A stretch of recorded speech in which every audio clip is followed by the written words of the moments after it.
hearing Justin Barsha behind you because he's going to take you over the tough block. What chance does a privateer have? Welcome to Supercross. What do you say to a factory ride?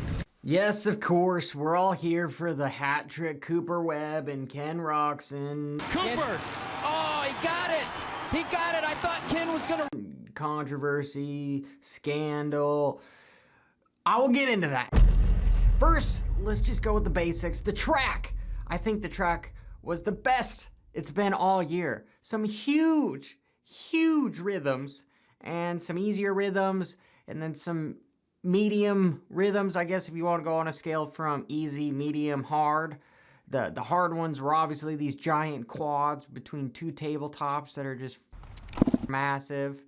You know, I think the only thing scarier than that is hearing Justin Barsha behind you because he's going to take you over the tough block. I give Dirtworks a really hard time most of the time.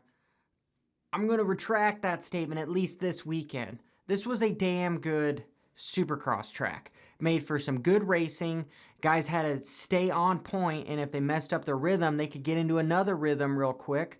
And also, when the track gets chewed up, they could start taking a different line and be on the downside of some of the ruts. Essentially, they could just be jumping over the ruts into a cleaner line. Maybe not the fastest line, but a better line, an easier line, which hard to believe that after the start, going like double quad was an easier line than the super fast seat bounce triple on. Maybe if that first lip was a little bit taller, it would have been easier for those guys. But we saw Cooper Webb get into trouble in his heat race because he wasn't doing it. And same thing with Barsha. Barsha picked it up a little bit sooner than Webb did. Personally, I wasn't there at press day, but it's hard for me to believe that these guys didn't hit this stuff in press day, or at least in time qualifying practice.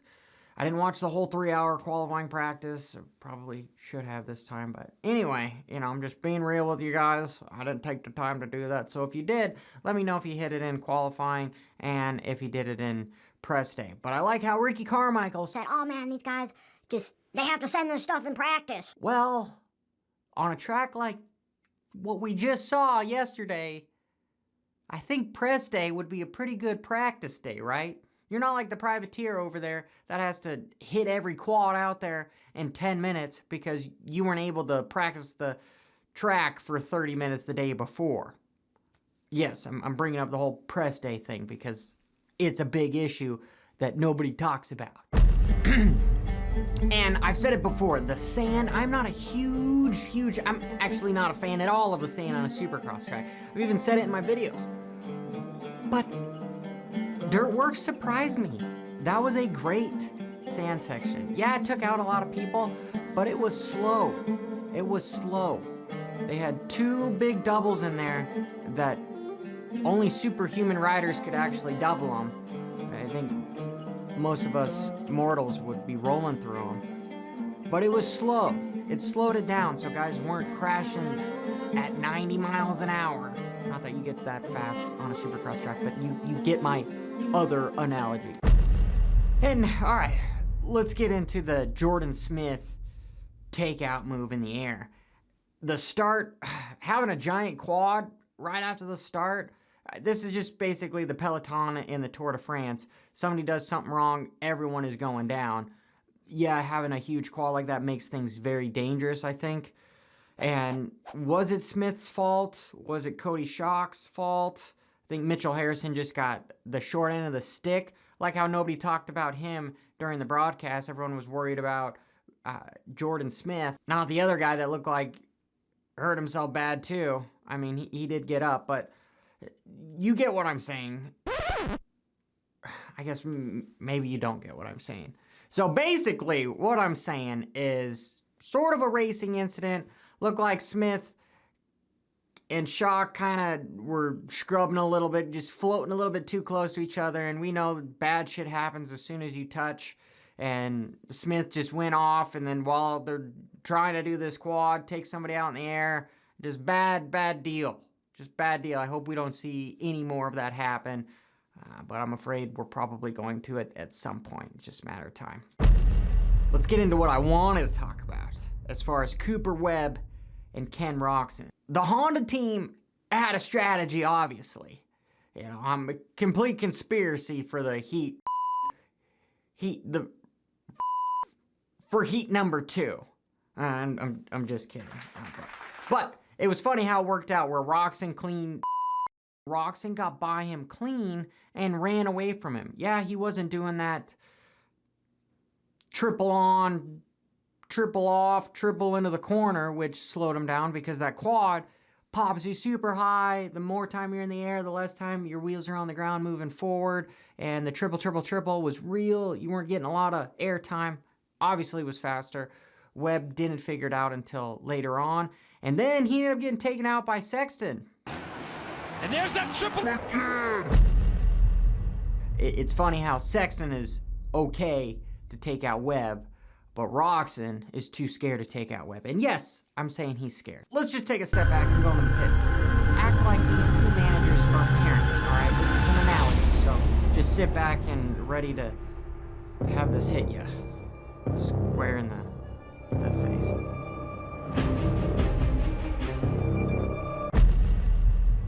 So Roger DeCosta, parent to Cooper Webb. Eric Kehoe, factory Honda, parent to Roczen. 2 different ways of raising their kid. Webb shows up like, hey dad, I got an A. Roger's like, should've gotten an A+. Webb gets all sad, thinks he can't do anything to impress his dad, so he's got a fire lit under him. He's ready to do whatever it takes, screw over whoever it takes. I'm getting old. Ugh.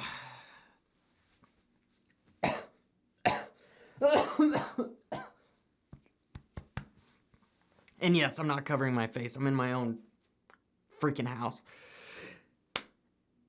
And then we have Ken Roczen. Yo, Dad, I got a C+. Eric's over there. Good job, son. But let's try to be better. So that's my little analogy of behind the scenes of how these teams are inner workings between the riders and the team managers. Who do you think is going to build thicker skin in the long run? If you said Roczen, I want to know in the comments below, because I don't know how you got that from the little skit that I just did, even though it was bad skit. So we just assume that Webb is the guy that has the thickest skin. And what I mean by Kenny being scared is it was a very apparent during the race. This was a dogfight.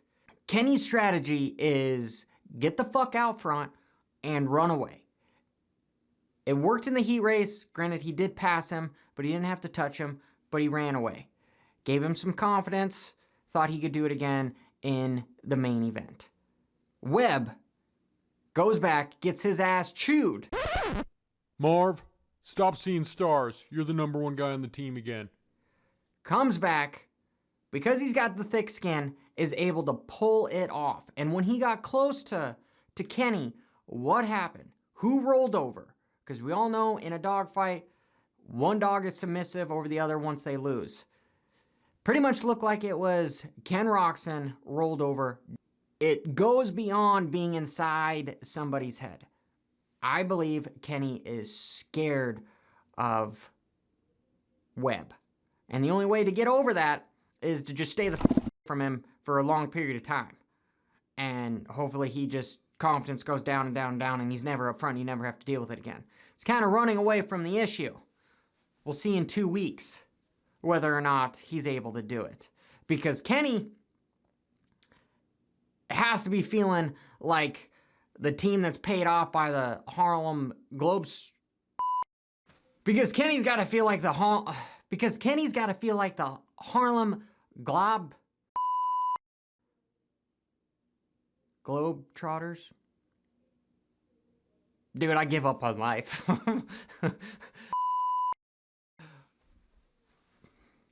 Kenny's got to feel like the Harlem Globetrotters team that they beat every night because they're paying them off I don't know what Kenny's got to do.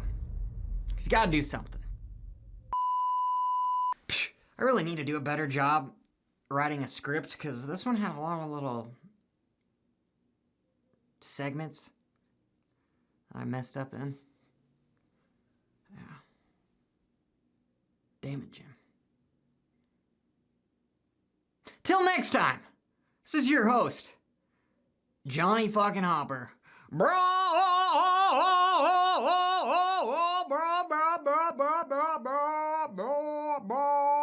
oh, by the way, don't forget to hit that like button like you're Chase Sexton taking Cooper Webb out because you're not scared.